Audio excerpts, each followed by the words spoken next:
Yo, what's going on, guys? My name's Central Skater. Welcome to the channel. Today we're talking all about the brand new SKS Marksman assault rifle introduced in Season 3 of Call of Duty Modern Warfare. Originally, I was just going to give some opinions on this weapon like I did with the Renetti pistols a couple of days ago. Links in the card if you hadn't checked that out yet.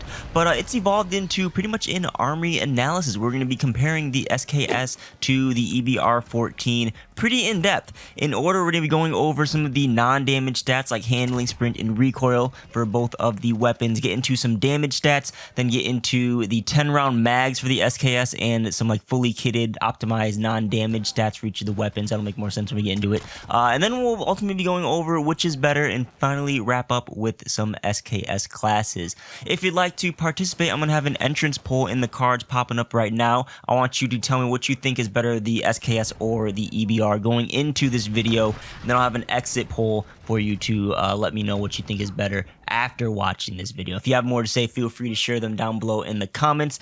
This took some work, so please drop a like. That'll be greatly appreciated. And I want to give a quick shout out to Hey Potato COD Assistant app by Mutant Media. This is an easy to use stats app that provides some of the data that you're going to be seeing in this video. It's well worth it if you're into that stuff. It's not a sponsored video or anything like that, but I just felt it necessary to share that info with you guys. So let's get into the scientific data. EBR versus the SKS. Both of these weapons share the same sprint speed. I ran this straight route on the map Speedball, and both weapons timed out at 7.85 seconds.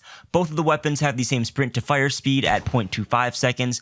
Both of them have the same aim down sight speeds at 0.25 seconds. And finally, both of them share pretty much the same bullet velocity. The SKS is ever so slightly slower, but you'll likely not notice it when in actual gameplay. And when it comes to the barrel attachments, they each have 3 barrels, one for mobility, one for range, and one for really long ranges that modify the bullet velocities at very similar values. So they're essentially the same. The differences between the weapons, let's go over the SKS benefits first, which is a lot. For mag sizes, the EBR has a mag size of 10. The SKS's defaults at 20.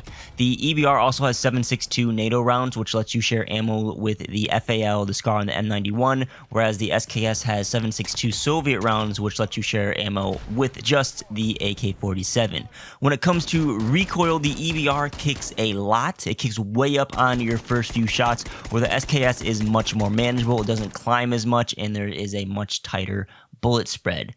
As for flinch, the EBR has much more flinch and the SKS has a lot less flinch. I'll explain this graphic you're looking at on the screen right now. The EBR is on the left, SKS on the right. The white line is the starting point for both of the weapons, and then the red line is the max height that the EBR kicked, and the green is the max height that the SKS kicked. The thicker bars, kind of like in the middle of the two, represent the side-to-side distance, but that was pretty irrelevant, and you don't really need to know that.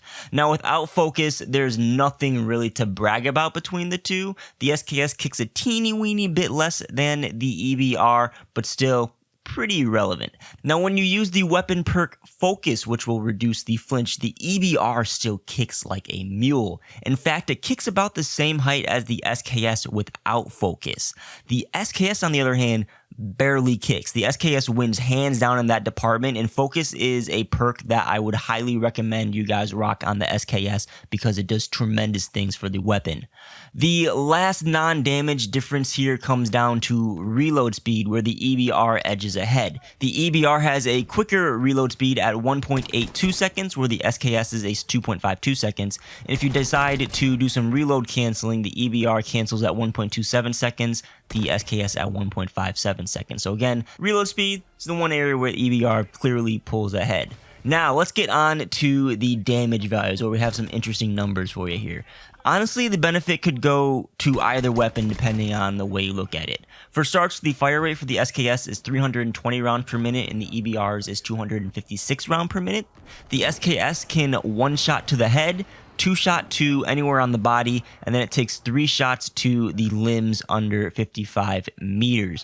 The EBR, on the other hand, can 1 shot to the head and will 2 shot anywhere else. This means the SKS wins in every scenario because it has a faster fire rate than the EBR, except when it takes 3 shots to kill when you're shooting at people's limbs.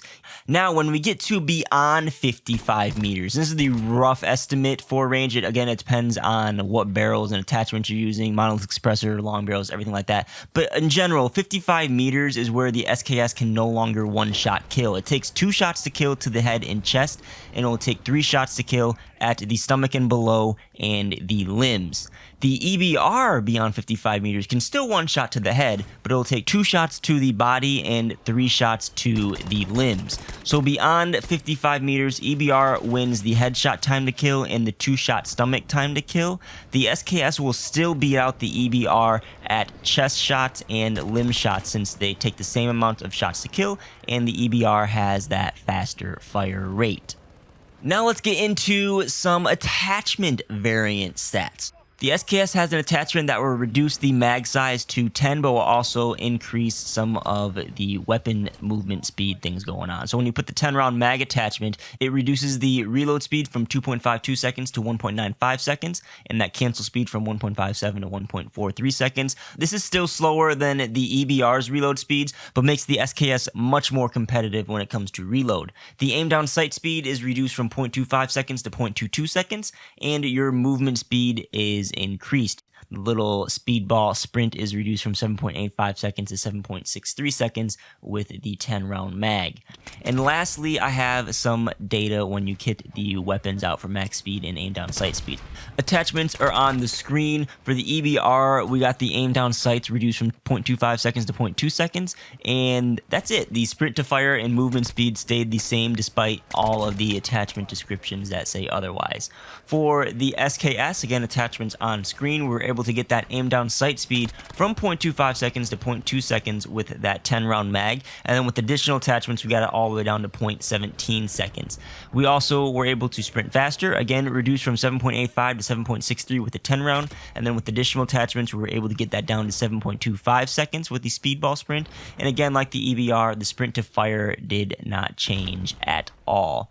And that wraps up the scientific data for the Marksman rifles here. Let's get into the anecdotal. I think the SKS is better than the EBR in just about every single department. Especially for standard multiplayer maps, the SKS is going to be the king in handling, speed, and time to kill. If you play a lot of ground war, on the other hand, the EBR may be a better choice since it performs better at range.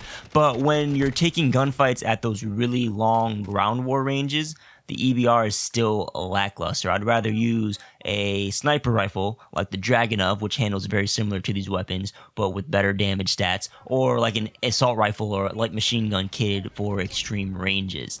But again, overall, I think the SKS is just going to be the better weapon overall. Is it the best marksman rifle? If you guys saw my best to worst for the marksman rifle, you know I thought the EBR was the best. But I'm going to save that opinion for, I'm going to be doing a best to worst revise with every single weapon class where we'll see the SKS featured with that. So if you're not subscribed, subscribe for that. That'll be coming out within like the next week or so. But yeah, SKS I think better overall. Let's jump into some classes to wrap up this video. I can't say I've optimized each of these loadouts yet, but I've been doing pretty well with them. And of course, you can modify whichever attachments to your heart's desire. This is a great starting point for you guys. This first one here is like my all-purpose pubs class where you can spray and pray to your heart's content and just be aggressive with this weapon. It consists of the compensator, the 16-inch barrel, the Ranger foregrip, the 10-round mag, and the GI Mini Flex, which is the gold gameplay you've been seeing in this video. My second class here is a variant of the all-purpose. You don't spray as much with this class, although you can. This class is more for carefully placing headshots for that one-shot, one-kill.